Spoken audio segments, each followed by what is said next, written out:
welcome back to a brand new Flash video, and I actually made a Flash video just like this 9 months ago, and that was titled something like 5 reasons as to why you should be excited for the Flash Season 6, so I'm guessing this has a similar title because this is what I'm excited about for the Flash Season 7. Now, given the ending of Season 6 and how obviously the pandemic and all of that stuff has affected various things that were meant to happen at the end of Season 6, such as the Thorn cliffhanger, some of this may be subject to change. However, I've got 5 things that I'm excited for, and we're going to get into a bit of a discussion-based kind of thing around each point that I make in this video, each kind of thing that I'm excited for. So what I require from you guys is to tell me what you're most excited about, whether you agree with my list, expand upon my list even, and rank them in your own order, and just give me your own thoughts on what I have to say about each thing that we're about to speak about. But aside from that, species, if you want to talk to me a little bit further, join my Discord.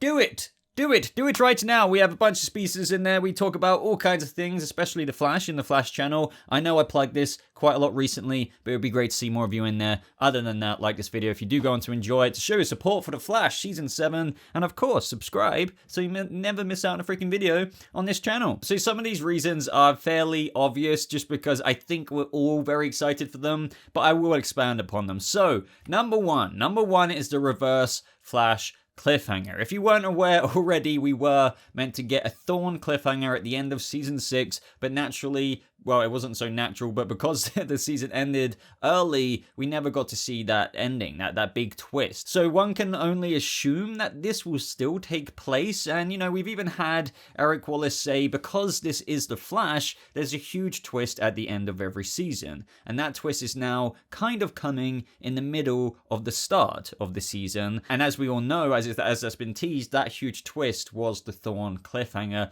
So I believe what he's saying there. What he means by the huge twist at the end of the season, and that is now kind of coming in the middle of the start of the season, you would have to assume to be after the Ava McCulloch Mirror Master, Mirror Mistress storyline is over, which would be the middle of the start of the season, because we're all thinking it could be the first 2 or 3 episodes of Season 7, and then we're bolstering our way into whatever is next. And I hope they keep the Thorn cliffhanger. Please, please, please. Now, this is what I meant earlier with the kind of disclaimer of subject to change, because this is one of the reasons I'm excited for the Flash Season 7, but they could have scrapped it completely. I hope they haven't. I have no idea what this Thorn cliffhanger could consist of. I don't think anyone does. The last time we saw him is that he went off in a Voldemort Horcrux kind of way, so people have been speculating all kinds of things, theories, whether that's, you know, Eobard's spirit, Speedforce tachyon spirit, if you will.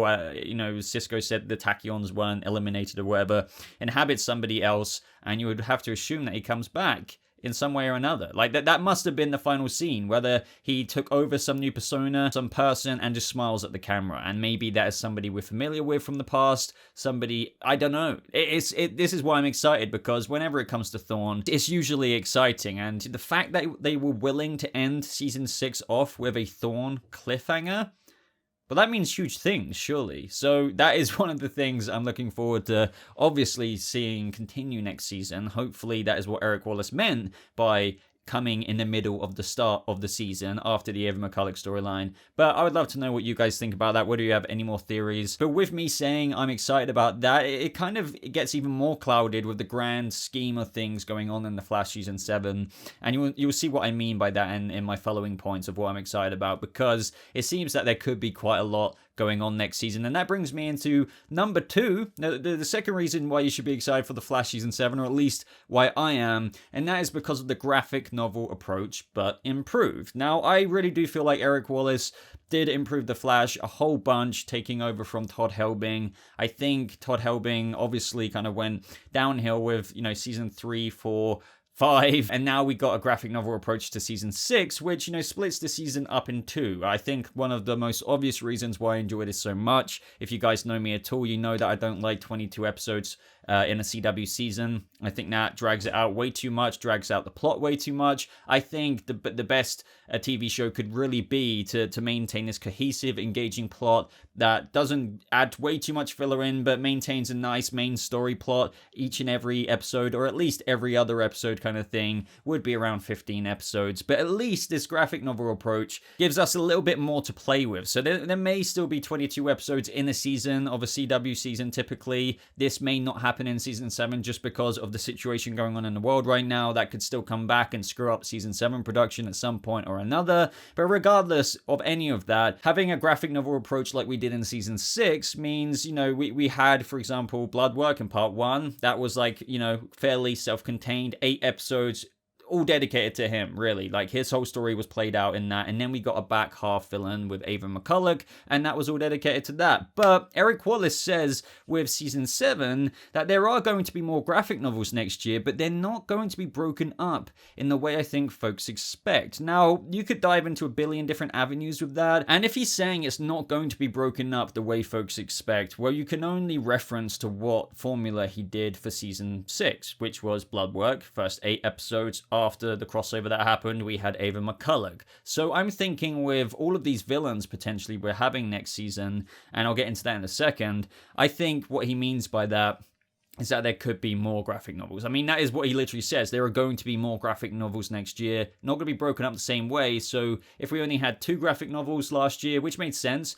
each half of the season, if you will, well, it seems that we're going to be getting more villains being more graphic novels. So that might make the whole season 7 feel even less like a typical CW season, because if we're getting, let's say, 3 graphic novels, you could have like 7 episodes for 3 villains. There's usually 22 episodes in a season. You get my drift. That could be Godspeed, freaking Earbard Thorn, freaking Cobalt Blue, I don't know, random things there. That might feel a bit too rushed. I expect comments in the comment section down below, some people saying that or thinking that already. I agree, but we're going to have to wait and see what Eric Wallace means there. But one thing I do know is that he did bring a large improvement to the show with this new formulaic approach to, I don't know, a CW season. Because for me, honestly, if you watch other shows out there, 13 to 15 episodes, it's a lot more engaging. It really, really is. And this graphic novel approach really does try and mimic that in such a long season. So hey, I'm all for that. Number 3 for the Flash, guys, is the new main villain. The new main villain. But this is what I meant through what I said a couple of minutes ago. It kind of gets a bit clouded because we could have multiple things going on. Like we had Bloodwork, that he was a main villain. Ava McCulloch was a main villain. But we already know there's several cogs turning for season 7, whether that's in regards to Godspeed, whether that's in regards to the season 7 synopsis villain that I'm about to tease again, just in case you've kind of forgot it. And then there's still so many other little things that this is, pertains to what Eric Wallace just said, with more graphic novels next year, hinting at more stories pertaining to more villains being their own separate story. So don't forget that the season 7 synopsis teased that Flash will ultimately defeat Mirror Master, but in doing so, he'll also unleash an even more powerful and devastating threat on Central City, one that threatens to tear his team and his marriage, that was very much so separated in that synopsis, and his marriage apart. Now, when a lot of us first heard that, we were thinking, could this be the return of Cobalt Blue? As much as I would love that, I can't guarantee that for this season. This could be anything. I'm not going to lie to you guys, being fully transparent here. I could just blabber out a whole bunch of speculation right now, but I don't really want to waste your time so much in terms of we definitively don't know. But what I will say is that, unleashing this new, even more powerful and devastating threat on Central City, one that threatens to tear his team and his marriage apart, sounds like a personal villain. You could say Thorn is a personal villain. And the reason why I'm bringing up Thorn is because obviously they've referred to him as the original season 6 cliffhanger, the Thorn Reverse Flash cliffhanger. Yet the season 7 synopsis, directly after he defeats Ava McCulloch, results in an even more powerful and devastating threat on Central City. One that threatens to tear his team, makes sense. Why wouldn't a villain threaten to tear? But why did they focus on his marriage? That's why I think a lot of people were leaning more towards, I don't know, Eddie Thorne coming back and being Cobalt Blue somehow, whether through defeating Ava McCulloch, a Mirrorverse version of Eddie pops out, and that's so random. But do you see what I mean? So this is where it gets a bit cloudy. This is where I think some things may be scrapped, or this is maybe what exactly Eric Wallace means by multiple graphic novels, even more broken up in a way that folks may not expect, because they may be doing Reverse Flash cliffhanger, Godspeed stuff, obviously with the infinite velocity, continuing on that mysterious storyline from last season, and then whatever the heck this main villain means, unless that main villain is the new inhabited person from Eobard Thawne's tachyon energy that's floating around in the atmosphere of Central City right now. Unless that is the same person they're referring to in this, synopsis for season 7 being even more powerful and devastating, it's hard to really think of. But one thing I do know is that I put it down as a bullet point for one of my 5 reasons, because it is exciting, but it's also very confusing. It really is, because what? Who is it? What happened to the Reverse Flash cliffhanger? Is the Reverse Flash cliffhanger the same as this, synopsis, even more powerful and devastating threat, one that threatens Terra's team and his marriage of pies? Is that the same thing? Or not? I don't know. But once again, guys, feel free to expand upon this. Maybe I'm really not thinking of something that you can think of with relation to all of this. I'm just trying to take into account all the facts we know about what they've said about the end of Season 6.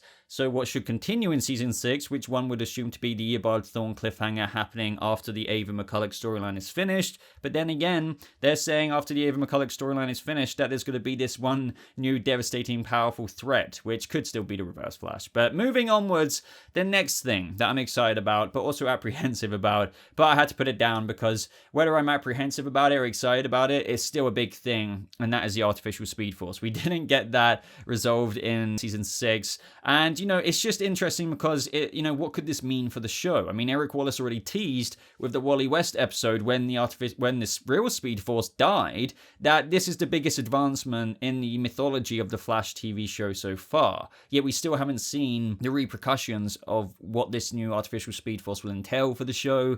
This could mean, new powers, obviously, a kind of maybe new effects, because you could say this artificial Speed Force that Barry creates may not, why would it? Why would it look exactly the same as the living Speed Force that we had before that, birthed Barry as a speedster? So maybe they could do some new, cool, wacky, weird advancements with the fact that they're creating their own brand new one. As I said, I'm apprehensive about it because I prefer the legit Speed Force. I don't like the idea of anyone in the world, granted that Star Labs has the most brilliant minds, this, that, and the other. They understand the Speed Force more than anyone.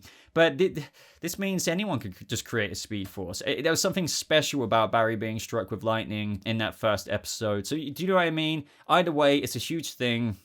It's definitely anticipated by fans and myself, so I have to put that down because the artificial Speed Force could mean a number of things for the next season. And lastly, guys, number 5, and that is the Real Godspeed. Please! You would have to think we are going to get that next season. Of course we are. The Real Godspeed, but done right. What I mean by done right is not only do we want the Real Godspeed, but we want this story to not be a single episode of a Godspeed who just ends up flopping down and hitting a car. I swear he's hit a car or some kind of signpost from Nora or Barry, you name it, it just happens. But you also may be thinking, but why are you so excited about Godspeed, Bo? But there isn't even too much substance to that character in the source material anyway, so is he really so exciting on the show, especially with the way they've set him up? Well, I argue with the way they have set him up has been intriguing as of Season 6, because don't forget that he said, we, or the one who sent me, wants infinite velocity, so there is obviously a much bigger, grander plot going on here behind those Godspeed clones. We've known that ever since the beginning of The Flash Season 6 when he's caught multiple versions of Godspeed over the summer. But with that, I can't remember what episode it was in Season 6 towards the end when we got the hint of the infinite velocity and that there is somebody sending these Godspeed clones to Barry. That is intriguing. And that also makes one think that this overarching person, evil person who's sending these Godspeed clones back to back into, who knows, where are they being built from? And I've got a few ideas about that. He could be one of the main villains, the graphic novel villains, either one of the 2 graphic novels or 3 or whatever Eric Wallace is providing us next season. And I know a lot of people are thinking maybe that's Regine, the God of Lightning, because we obviously have the Blackhole thing in Season 6, and he was behind that in the comic books or the Flash Rebirth comic books. But to be honest, I do feel like it would be a bit of a cop-out if the real Godspeed that we want to see, it wasn't really the threat, or that there is no real Godspeed, it's just Regine being the God of Lightning. I kind of want the real Godspeed having infinite velocity. I wouldn't be opposed to someone like Regina, God of Lightning, but I think after Godspeed flop-ish of what we've had over and over again over the past couple of seasons since his introduction in season 5, just having all of those clones and then being no real Godspeed, but somebody else behind it all would just be like, oh, Godspeed wasn't really anyone or anything then. It's actually, I mean, it's still cool it being some other guy, but I think that'll piss a lot of people off, and I understand why. Once again, guys, I do want to draw your attention that this could be what Eric Wallace meant by that there are going to be more graphic novels next year, but they're not going to be broken up in the way I think folks expect, because, you know, Godspeed, this storyline, if, you know, well, there is somebody behind, you know, the one who sent us wants infinite velocity, that could be more than just one episode storyline. That could be